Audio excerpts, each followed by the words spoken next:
And now, Peter Paul Mounds, Almond Joy, and Cadbury Chocolate Bars presents Alien Worlds.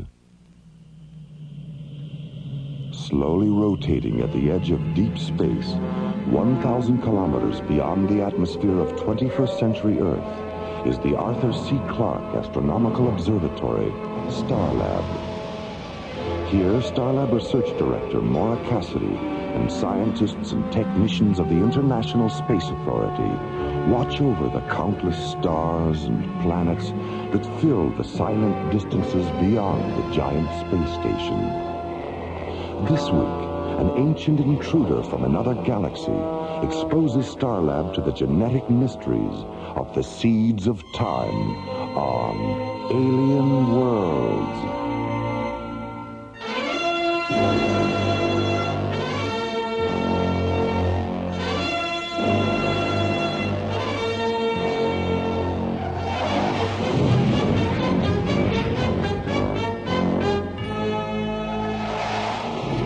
50 kilometers beyond Starlab, the SET interceptor Solaris reduces speed and moves into a preliminary docking orbit with a huge space station. Aboard the Solaris, Captains John Graden and Buddy Griff. Solaris to Starlab Control. This is Starlab. Go ahead, Solaris. We're holding at the outer boundary, Jerry. How soon can you get us aboard? Traffic's pretty heavy right now, John. I've got a Soviet freighter and 2 Canadian tankers coming in now, and 3 lunar shuttles in a docking orbit 2 kilometers out. Hold your position. I'll get back to you in about 10 minutes. Roger, Starlab. Solaris out. Starlab, clear. Well, since 10 minutes usually means half an hour, why don't we put the ship on autopilot and go down to the cargo bay for a little zero-gravity racquetball? Do you know where the rackets are? Oh, they're floating around down there somewhere. All right, let's go. What? We better stay, Skip. The high-density scanners are picking up something. How far away? 4.6 kilometers. And it's holding at 081 degrees starboard. Get a full magnification visual and bring it up on screen 6. Right. What is it? I don't know. I've never seen anything like it. In the center of the screen, against a background of jet black space and scattered stars, the mysterious object begins to slowly rotate, reflected sunlight blazing from each of its 10 smooth surfaces. Solaris to Starlab. This is Starlab. Go ahead, Solaris. Jerry, we're visually monitoring a UFO. Are you picking it up on your scanners? No, I don't think so. Oh, wait a minute. Yeah, there is something out there, about 4 kilometers from your present position. Right. Okay, tell Maura what the situation is, and you'd better notify Professor Balan, too. We're going in for a closer look. I'll keep an eye on you from here, John. Be careful. Starlab out. What do you think, buddy? Let's play it safe and sort of sneak up on it. I'll do a tomography profile at 3 kilometers. If the thing's not dangerous, we can get in close and do a Phase 1 scanner series. And what if it explodes and blows us to Kingdom Come? You know, maybe we should stick to racquetball.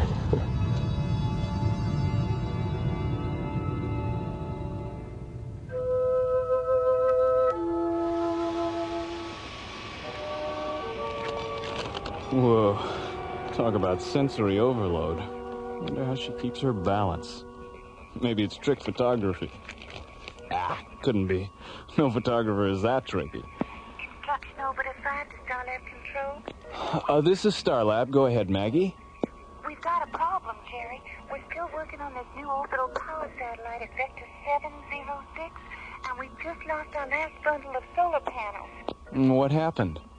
An anchoring cable on the superstructure let go, and the panels have drifted off into deep space.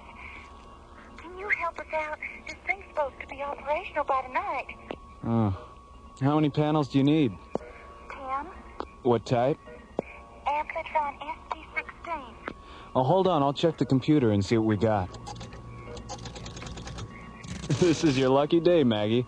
We've got 24 SP-16s in storage. Will this be a pickup or a delivery? I won't be able to spare any of our tugs for another hour or so. What's available on your end? Well, we've got a Soviet freighter heading your way in about 15 minutes. I'll have the captain contact you, okay? I'll stand by for his call. Thanks, Jerry. Construction Operative 5 out. Starlab control, clear. Docking Bay 12, this is the bridge. Bay 12. Go ahead, Jerry. Yeah, Ernie, call Storage Bay 19 and tell them to deliver 10 Amplitron SP-16 solar panels to the Odessa, and then have Captain Vashenko contact Construction Orbiter 5. It's kind of an emergency. Will do, Jerry. Now, where was I? Right. Sensory overload. Oh, yeah. Wow, look. Oops. Hi, Jerry. Hi, Maura. You heard from John and Buddy? Yeah, about 20 minutes ago. They've maneuvered the Solaris into a side-by-side position with the UFO, and Buddy said he'd contact us as soon as he did the preliminary scan series. Okay. What's that magazine you're holding behind you? Magazine? Come on, Jerry, hand it over. Oh, Maura. The Astounding Adventures of Galactic Gladys, the Girl Wonder? Well, you know. Which one of these bimbos is Galactic Gladys? I believe that's her there, locked in mortal combat with the evil swamp gas creature. Well, she's certainly a wonder, all right. I'll bet she hasn't seen her feet in years. Jerry, where did you get this publication? I found it in the technician's lounge. Uh-huh. I wondered why they were all running around down there with their tongues hanging out. Jerry. Hi, Professor Balan. How you doing, Jerry? David, you're just in time for a little X-rated science fiction. Look at this. What happened to her clothes? The evil swamp gas creature ate them. Well, yum, yum. I don't know about you, David. 3 days on Starlab and you're already starting to sound like Buddy Griff. It must be the altitude. Solaris to Starlab Control. This is Starlab. Go ahead, John.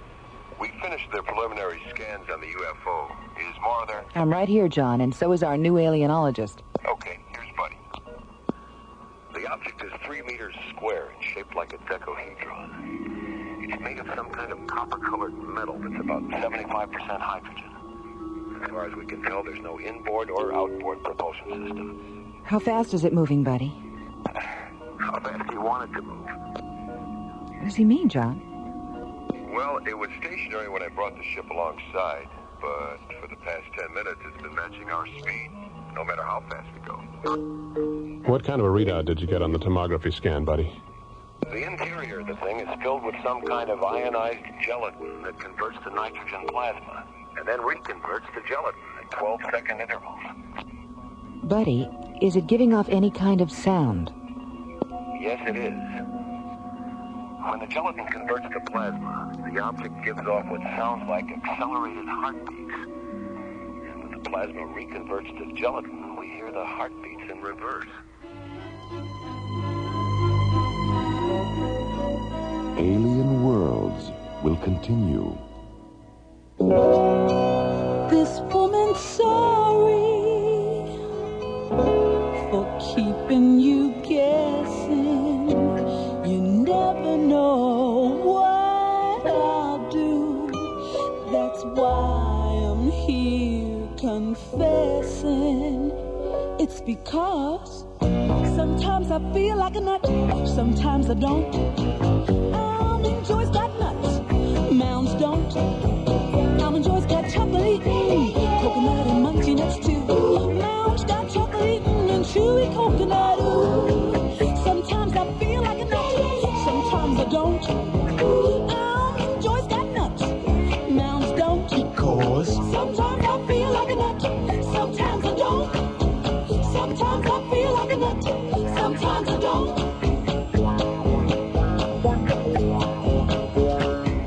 Sometimes I feel like a nut, sometimes I don't.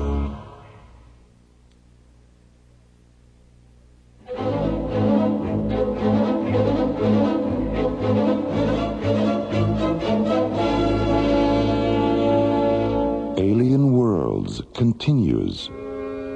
Returning from a routine patrol aboard the Solaris, SET Captains John Graden and Buddy Griff encounter an unidentified flying object 50 kilometers beyond Starlab. The object is 3 meters square, shaped like a decahedron. It's made of some kind of copper-colored metal that's about 75% hydrogen. As John maneuvers the Solaris into a side-by-side position with the UFO, Buddy continues to analyze the object with the ship's tomography scanners. The interior of the thing is filled with some kind of ionized gelatin that converts to nitrogen plasma, and then reconverts the gelatin at 12-second intervals. What do you think, David? I think we better see about getting that thing into one of the isolated laboratory pods. Buddy, shoot a magnetic grappler over and see if you can bring it in. We already tried that, Maura. The grappler pad won't stick. The object is anti-magnetic. How about if you go EVA and try to push it into the Solaris' cargo bay? Hold on just a moment, please. I don't think that'll be necessary. From the way it's been matching our speed, I think it'll follow us in. All right, give it a try. If it works, get the object as close as you can to the outboard airlock of ISOLAB 9. I'll have a crew standing by to take it inside. Okay, Maura. Solaris out. Starlab clear. Come on, David, let's get down there.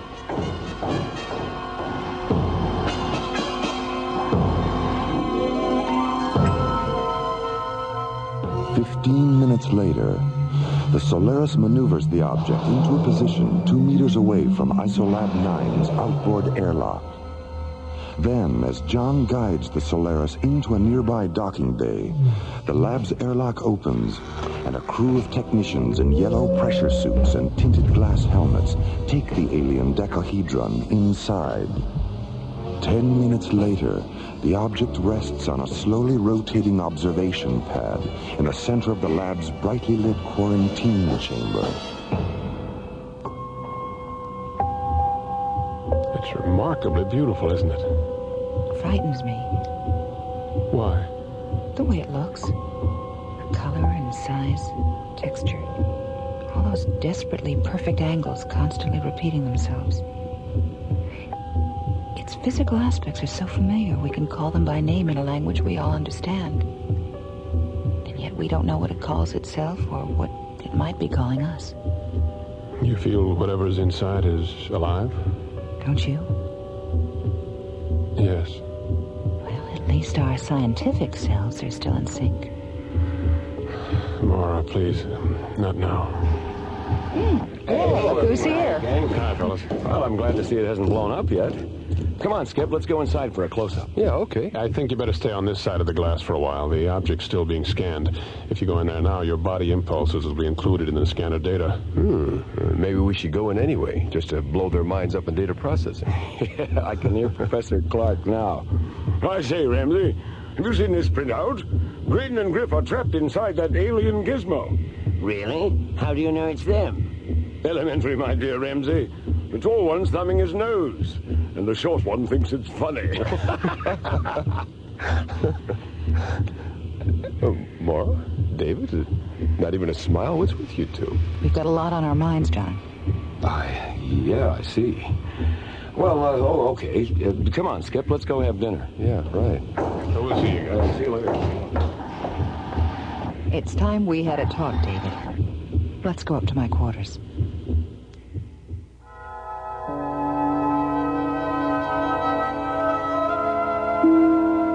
Coming to Starlab wasn't my idea, Maura. We go where the ISA wants us to go, you know that. If I'd known you were married, I would have asked Commissioner White to send someone else. Why? When I was told you were going to spend 3 months on Starlab, I thought we were getting a second chance. Second chance for what, Maura? To pick it up where it fell apart 3 years ago? Why not? Because your work has always been more important to you than anything else. And I don't think that'll ever change. Even when things were good, we were never together more than 3 months out of the year. Your whole life was spaceports and laboratories and conferences and trips off the planet. You make it sound like I didn't care at all. I don't mean to, Maura. I know you cared. And I know you love me. But you love the rockets more. I'm sorry, David. So am I. I'll see you in the morning, Maura.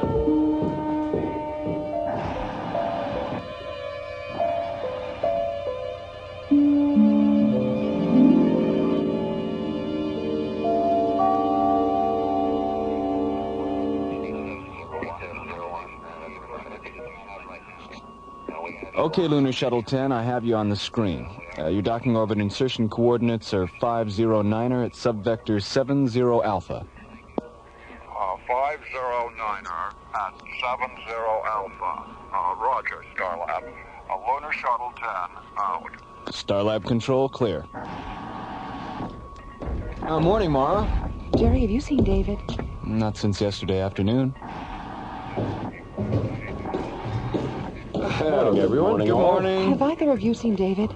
Yeah, we saw him after dinner last night when we went down to have another look at the UFO. He was in the isolab with it. Maybe he's still there. I checked the isolab 20 minutes ago. Well, maybe you missed him. Let's get on and take another look.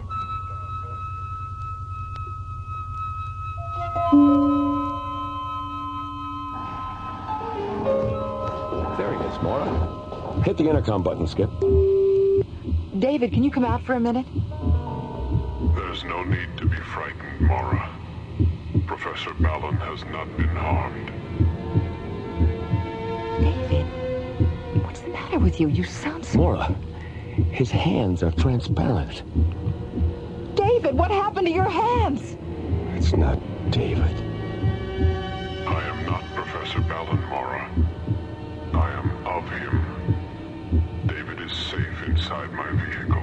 Well, then open it. Let him out. As you wish, Maura. David! Good God. Isolab control to sickbay. Sickbay? Dr. Rossiter? Diana, this is Buddy. Get down to Isolab 9 as fast as you can. And bring a portable vital sign indicator. David Balan's inside the UFO, and he's encased in some kind of gelatin. There is no need to be frightened. Professor Balan has not been harmed. Alien Worlds will continue. Get the sensation, a cool combination, chocolatey and mint. Your peppermint patty. Ooh, the sensation, a perfect relation, chocolatey and mint. From Peter Paul. Cool as the snow falling light on the trees. Just take a bite for a cool minty breeze. Get a York peppermint patty and get the sensation. Get the sensation, a cool combination, chocolatey and mint. Your peppermint patty. Ooh, the sensation, a perfect relation, chocolatey and mint. From Peter Paul. Sends a shiver of cool right down to your knees. After one taste, you just gotta say please. I want a York peppermint patty to get the sensation. Get the sensation. Your peppermint patty. Get the sensation.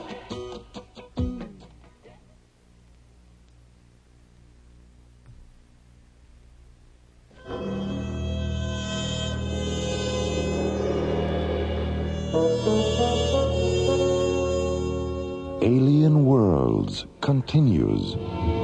Entering the control booth of Isolab 9, Maura, Buddy, and John discover that the substance inside the alien decahedron has transformed itself into a duplicate of Professor David Balan, leaving the real David Balan encased in a cocoon of translucent white gelatin.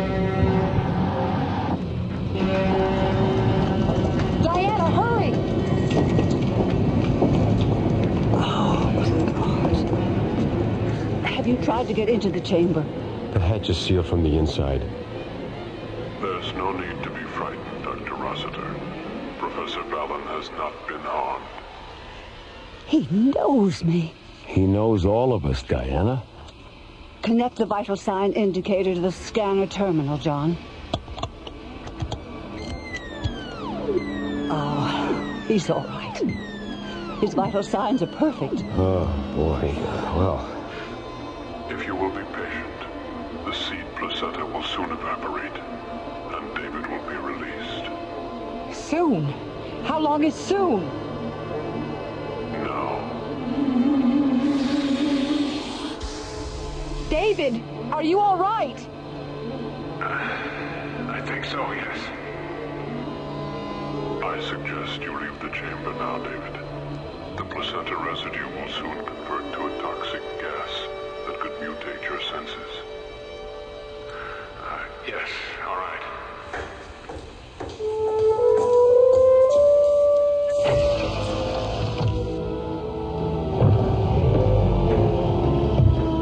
Hey, welcome home. Where have you been? When that thing opened up last night and took me inside, I thought I was a goner. But as soon as the seed placenta started to cover me, I wasn't afraid anymore. It was incredible. I sensed everything that was going on. And when my duplicate emerged, it was like one of those films where the guy dies and you see his spirit leave his body. Film, huh? I guess art imitates life after all. I think it's the other way around, Skip. Life and art should be the same. Ah, yes, they should be. But they rarely are. Perhaps we should learn the lesson of the Balinese. They say they have no art. They simply do everything as well as they can. You once said that to me, David. I know. It's amazing, isn't it, how precisely I've been duplicated. Well, David number 2, what now? I want to return to my world, Diana. And I want to take Maura with me. Now, hold on a minute, you. I'm not in the habit of running off to alien worlds with life forms I hardly know. You know me, Maura. And I know you. He's got a point there, Maura. Well, be that as it may, I just don't think the original me and the duplicate you are ready for... Well, why are your hands transparent anyway? David was wearing protective gloves that prevented the seed placenta from taking a precise imprint of his hands. And Maura, a duplicate of you is all I want.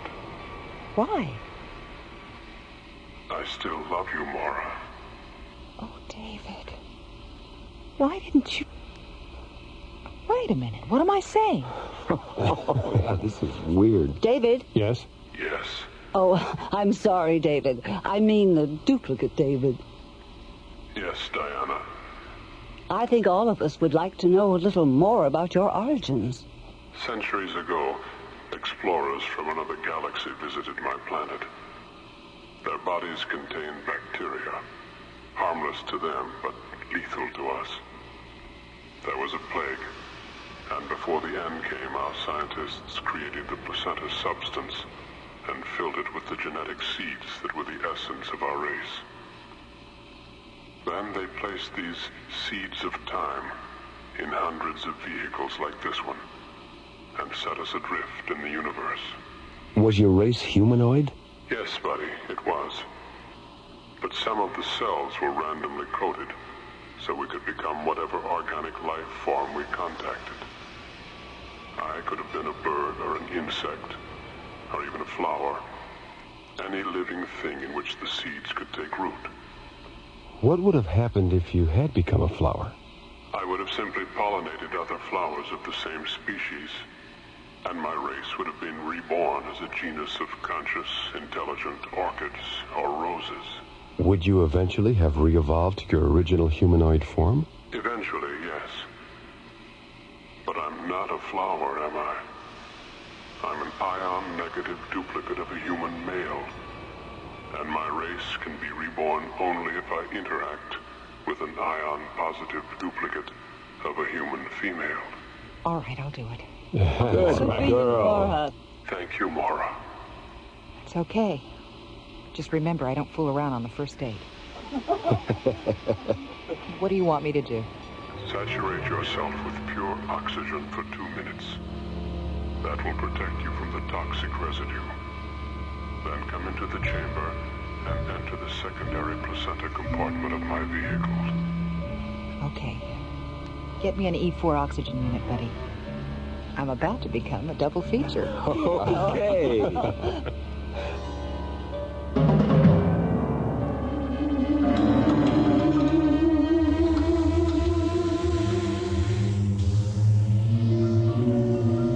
How do you feel, Maura? I'll be all right, Diana. I'll be all right, Diana. Listen to that. I'm in stereo. Thank you, Maura. Thank you. I have a question. Yes? When you and David, this, David. You know, when you're... will I feel anything? We don't know, Maura. It's possible. You'd better leave the chamber now, Maura. The placenta residue is starting to become toxic. All right. Goodbye. Goodbye, Maura.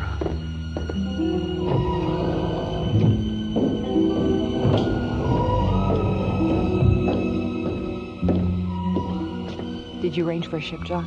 There's a long-range shuttle waiting for them just outside the airlock. Maura, you'll be able to fly the shuttle, won't you? Yes. I love the rockets as much as you do now. Goodbye. Goodbye. Well, so long, you two. Good Maura. Good luck.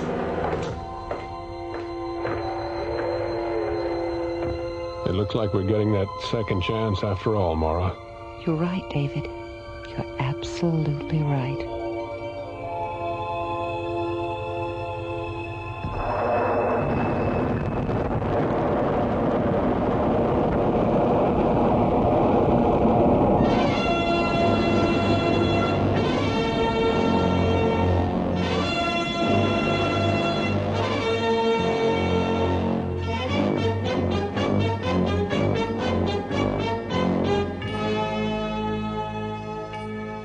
The Seeds of Time was written by Ron Thompson and starred Linda Gary, Chuck Olson, Bruce Philip Miller, and Corey Burton, with special guest stars Pete Renaday and Francis Bay. Associate producer Ron Thompson, music director Tom Rounds, engineer Stu Jacobs, technical consultant Peter Sky, assistant to the producer Jim Crook. Alien Worlds was created, produced, and directed by Lee Hansen and is distributed by Watermark Incorporated.